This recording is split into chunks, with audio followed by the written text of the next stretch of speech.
என்ன ஒண்ணுமே நடக்க மாட்டேங்குது. கல் போட சொன்னா கல் போட போட்டுருக்கானுங்க. என்ன அரசாங்கத்துல எதுக்கு இருக்குன்னு அரசாங்கம் கேட்க மக்களுக்கு கொடுக்கணும். ஓட்டை எதுக்கு வாங்குறாங்க? இந்த தெருவுல எதுக்கு ஓட்டு வாங்குறாங்க? பாமர தெருவுல எதுக்கு ஓட்டு வாங்குறாங்க? இங்க வாங்க, நான் என் குடும்பத்தை கொண்டு போய் நான் கோயில வச்சிருக்கேன். என் வீடு 2 வீடு அழுத்து வச்சு. இப்ப நான் எந்த குடும்பத்தை வேணாலும் எங்க போய் பாக்க பட்டா கொடுத்துருக்காங்க. பட்டா எடுத்துட்டு என்ன செய்ய? நாட்கொழிக்கவா? எங்க போட்டை எடுக்கிறது போய் எங்களால எடுக்க முடியல.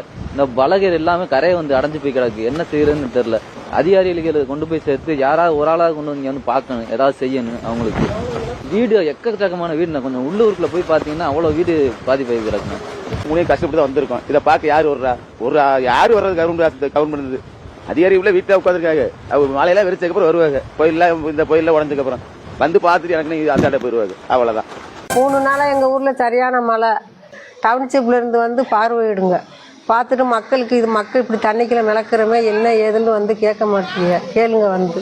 இவ்வளவு அவதிப்பட்டு பூரா இருக்கு. யாருமே வந்து இங்க பார்க்க தெருவுக்குள்ள வந்து என்ன முறையிட வரல. கவுன்சிலரை யாருமே வந்து டவுன்ஷிப்ல வந்து இது வரணும் தண்ணி எடுக்க எந்த ஆதாரம் தெரிவிக்கல. யாரும் வீட்டுக்கிட்ட வந்து பார்க்கல. மாவட்ட ஆட்சியர் தெரிவிக்கும் பொழுது இதுவரை மாவட்டத்தில் எந்த ஒரு பெரிய பாதிப்புகளும் இல்லை என்றும் சாலைகள் தண்ணீர்கள் தேங்கி நிற்கிறதே தவிர வேற எந்த ஒரு பாதிப்பும் இல்லை எனவும் நமக்கு தெரிவித்திருக்கிறார்.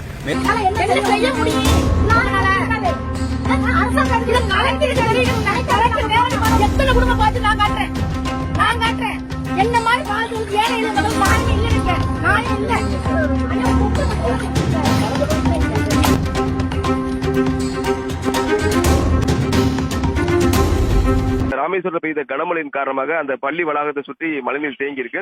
இந்த 2 நாட்கள் வந்து பள்ளி விடுமுறை. இன்றுதான் பள்ளி திறக்கப்பட்டிருக்கு. ஏராளமான மாணவிகள் காலையிலிருந்தே பள்ளிக்கு வர தொடங்கியிருக்காங்க.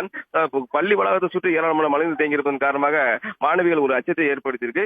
தங்கச்சிமடம் பகுதியில் பாத்தீங்கன்னா 3 நாட்கள்ல 22 சென்டிமீட்டர் அளவானது மழை பதிவாயிருக்கு. இதன் காரணமா பாத்தீங்கன்னா தங்கச்சிமடம், ராஜீவ்காந்தி நகர், ராஜா நகர், அயன்தோப்பு உள்ளிட்ட 200க்கும் மேற்பட்ட மீனவ குடும்பங்கள் வாழக்கூடிய அந்த பகுதியில் மழைநீர் தேங்கி இருக்கு. இதன் காரணமாக அப்பகுதி மக்கள் வந்து வெளியே வர முடியாத சூழ்நிலை இருக்கு. இடுப்பளவுக்கு தண்ணி இருப்பதன் காரணமாக அங்குள்ள மக்கள் என்ன பண்றாங்கன்னா அந்த மிதவை போயா படகு பயன்படுத்தி வெளியே வந்து தங்களுக்கு தேவையான பொருட்களை வாங்கி செல்லக்கூடிய நிலைதான் இருக்கு. இது